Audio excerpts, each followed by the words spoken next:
भगवान शिवानी ही अगोदर कावड वाहिली. लक्षात घ्या विषय की अगोदर ही कावड शिवानी वाहिली आणि त्याच्यानंतर त्या कावडीचा त्याला उपकार असं ते ओझं कुणावर झालं भगवंतावरती. आता हे फेडायचं कसं तर इथून तिथून तोच आहे. साधू पण तोच आहे आणि देव पण तोच आहे. देव पण तोच आहे आणि आतल्या त्याच्या आतमधला ज्ञानरूपी साधू पण तोच आहे. दोन्ही एकच आहे, फक्त दिसायला आपल्याला अलग अलग झालं. तर हे ओझे झाले भगवंतावरती. ज्ञानाचे ओझे भगवंतावरती झालेले होते त्यावेळेस ते वाट बघतो फेडायचं कधी.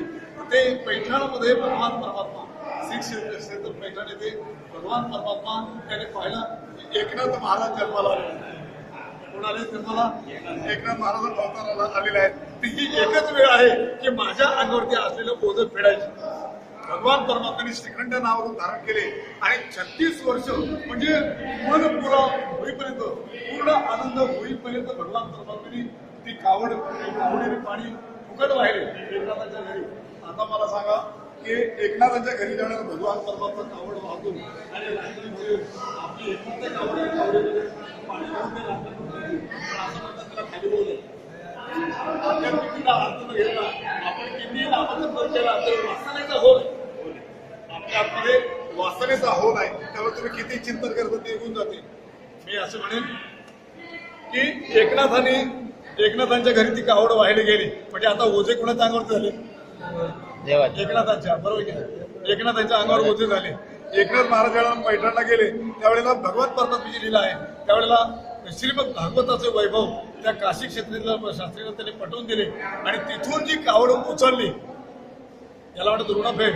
तिथून जी कावड उचलली तिथे रामेश्वरला ते यायला निघाले. जिथे दोघे जण एकत्र आहे तिथेच भगवान परमात्म्याच्या दर्शनासाठी नाथ महाराज आले. येता येता त्यावेळेचा रस्ता बरोबर नव्हता, अडचणीचा वगैरे होता. येता येता नाथ महाराज येताना खूप त्रास वगैरे सहन करत आले. पण मी असं तुम्हाला म्हणेन की आपल्याकडे एक वाक्य आहे. त्या वाक्यामुळे ही कावड प्रसिद्ध झाली की नाथांनी कावड कुणाला दिली, कावडीचे पाणी कुणाला वाढले गाडवार दिले. त्यामुळे ही गंगा अधिक प्रसिद्धीला आली ही कावड. तर नाथ काही एवढे अज्ञानी नव्हते की एवढ्या लांबून आणलेली पवित्र गंगा ती गाढवाच्या मुखात कशी टाकायची. भले तो तळमळत असेल पण तसं काही झालेलं नाही. कावडीला 2 हांडी असतात ते आपल्याला माहिती. एक कावडीने एक हांडी जरी पाजली असते तरी सुद्धा गाढव तृप्त झाला. पण असं म्हणतात की त्यांनी ती गाढवाला दिली आणि नाथ महाराज परत दिली. तसं नाही. हा कदाचित आरोप असेल.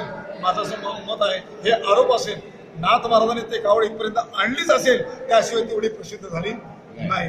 आता ही परंपरा नाथाने आपल्याला घालून दिली. त्याच्यानंतर कोणी आलं नाही.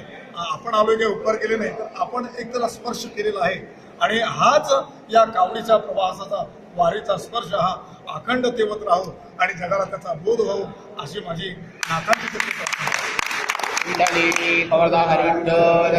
ज्ञानदेव